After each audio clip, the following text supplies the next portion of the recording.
Welcome. Let's take a look at our top story this hour. The counting of votes is underway in Sri Lanka after citizens streamed into polling centres on Wednesday to elect a new parliament that President Gotabaya Rajapaksa hopes will clear the way for him to boost his powers. Nearly 71% of the electorate cast their votes yesterday, and the votes are to be counted by today, and results will be announced as well. Now, the country's election commission ensured voters wore masks and kept 1 metre distance to reduce the chance of contracting the coronavirus. Election officials wore transparent face shields, while medical personnel were deployed to ensure voters abided by the rules. Gotabaya Rajapaksa is seeking 2/3 majority for his party in the 225-seat parliament to enable it to pass constitutional reforms to make the presidency more powerful, that he can implement his economic and national security agenda. Rajapaksa won the presidency last November, vowing to restore relations with China, which had been strained by disputes over some Chinese investments. He is hoping to install his older brother, who is also a former president, Mahindra Rajapaksa, as prime minister. The Rajapaksa brothers built their political careers as nationalist champions of the majority Sinhalese Buddhist community. They are best known for crushing ethnic minority Tamil separatist insurgents who battled for decades for a homeland in the island's north and east.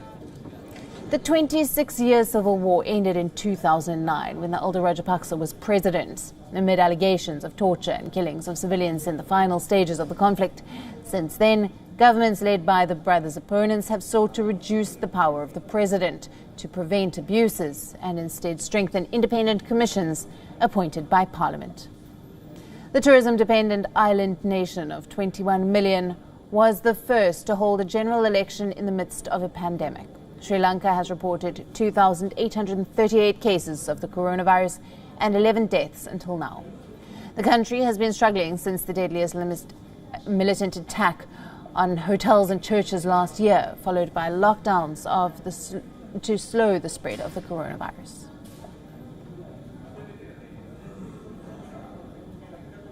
Now, Iqbal Attas, the Sunday Times political Lanka editor, is joining us live from Colombo for more on this. Good afternoon to you. With nearly 71% Sri Lankans turning out yesterday to vote, despite the virus fears, what do we make of this percentage? Was this expected, especially considering they are the first South Asian nation to hold elections? Contrary to the claims made by the Election Commission that results of at least some of the districts from the 22 where the polling has taken place would be announced, there is a slight delay.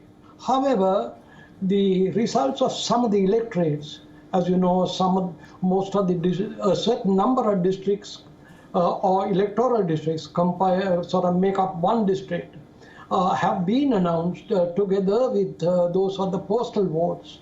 Now, these postal votes are those of state sector employees who have been deployed for election duty. Now, the results really show a very interesting trend. One is that the SLPP, or the Sri Lanka Podujana Peramuna, has won a total of 68% or a little more than that in the votes cast so far, with Samagi Jana Balabegaya coming second with 16.33%, and the Janata Vimukti Peramuna led alliance taking 5.51% of the votes. A disturbing facet has been the United National Party, led by former Prime Minister Ranil Wickremesinghe, which has received only 2.67% of the vote, which is hardly sufficient for any representation in Parliament. The proportional representation system means that they would have had to win at least 5% of the votes.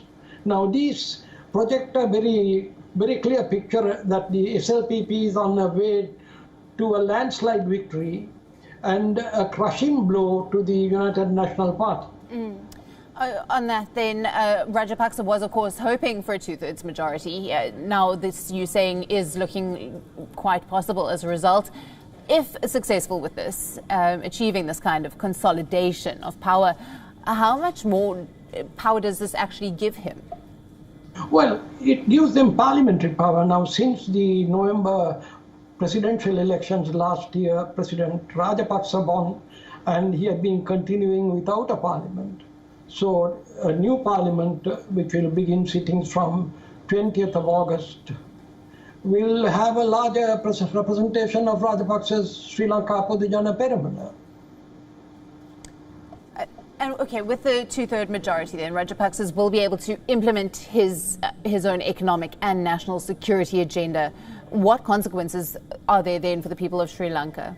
Well, that's an interesting question, but I'm not too sure at this point of time whether they will be able to garner a two-thirds, but I would certainly say that they will come very close to it.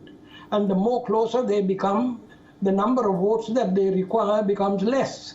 When I say number of votes from the opposition side, they need to sort of win over just in case it becomes necessary. And Prime Minister Rajapaksa made clear that they would make an effort towards this.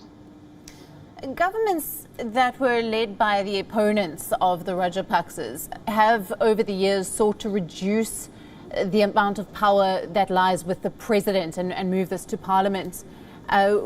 With this two-thirds majority the Rajapaksas will most likely get, they will certainly then undo this previous work by previous governments.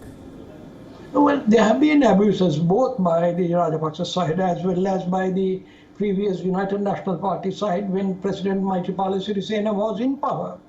And in fact, Prime Minister Rajapaksa has made clear that he is for constitutional changes, but how much can happen is a big question. Thank you very much for joining us for the latest there.